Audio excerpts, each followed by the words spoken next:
Hello, Namaskar, and welcome to Law Charcha. Today we are going to discuss on intention and motive, for which we must also understand that there are certain stages in commission of crime, which could be intention and or preparation, attempt, and commission of crime. So basically, four stages. Now, intention and motive are different. There is a slight difference between intention and motive. While intention will be relevant for commission of crime or to decide whether crime is committed or not, a motive may not be relevant. But is motive altogether irrelevant? I will first demonstrate the distinction between motive and intention using an example.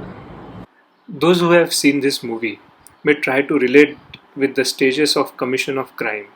The intention or motive of Shah Rukh Khan in this movie to be in power and to grab the chair with an intent of vengeance or revenge, then to woo the daughter of opponent, make her fall in love, so much so that she readily comes with him, roams around with him, and then once he takes her on a terrace and then pushes her from the terrace, she falls and she is no more, she dies. Thus, if we dig in deep and try to distinguish between motive and intention, we can do so. While motive behind commission of crime would be immaterial or maybe immaterial and is of no consequence, meaning existence or absence of motive is not material. But evidence of an intent is material.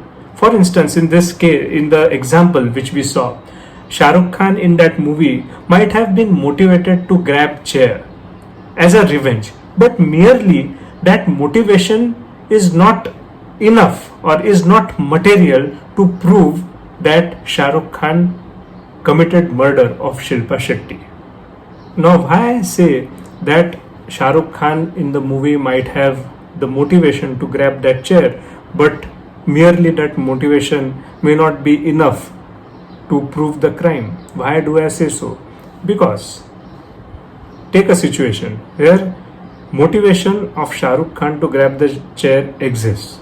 But if Shilpa Shetty was killed or pushed by someone else, now in that movie she is pushed by Shah Rukh Khan, it is shown because now we are eyewitness to that movie. But consider this to be an example in real life. And someone else could have pushed Shilpa Shetty. What in that scenario? The motivation of Shah Rukh Khan did exist, but the other elements, that is of attempt or commission, were absent, isn't it? Now take a scenario where Shah Rukh Khan, like in that movie, has killed or has pushed Shilpa Shetty from the terrace, but there is no eyewitness.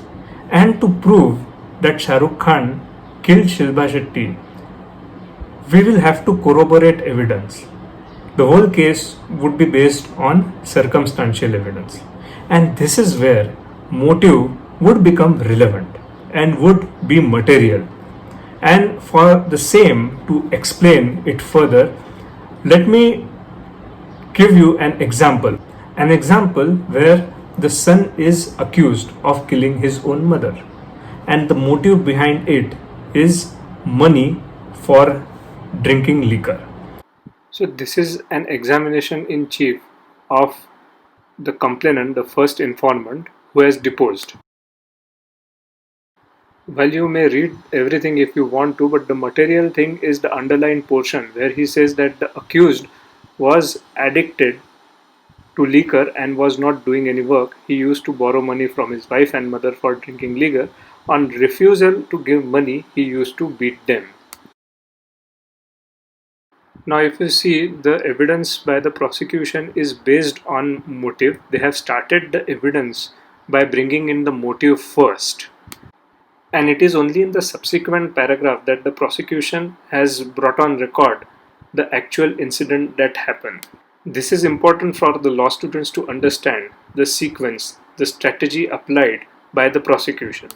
The prosecution knows that their evidence is based on circumstances and there is no eyewitness. So they have started by creating a background of motive, and only afterwards they have brought the incident on record. And in the cross examination, if you see, the defense has also tried to dismiss the prosecution story of motive, but the sequence here is really material.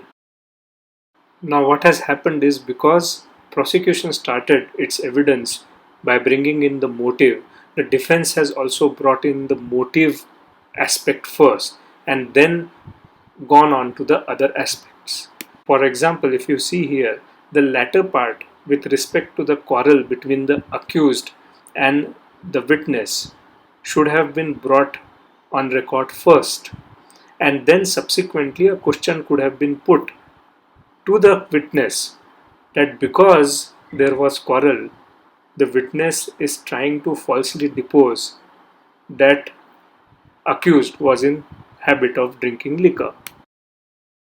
Now, this is why presence of mind is important in trials, and trials are all about practicing, and the whole presence of mind, it is all tough, it comes all with experience. Now, later on, even the judge has put motive as one of its parameters for deciding, and based on the testimony of the witness, has observed that accused was addicted to liquor and used to give beatings to his mother. And later on, the judge went on to convict the accused based on other circumstantial evidences corroborating them, which included the motive aspect also. So, what we saw from this example is motive can become relevant actually. So, this is what was this video all about. Hope you enjoyed this video and understood the distinction between motive and intention, and when does motive actually become relevant. Basically, motive is not material, but where the case is based on circumstantial evidence like the one in the example, motive does become relevant. Thanks for watching this video. Namaskar.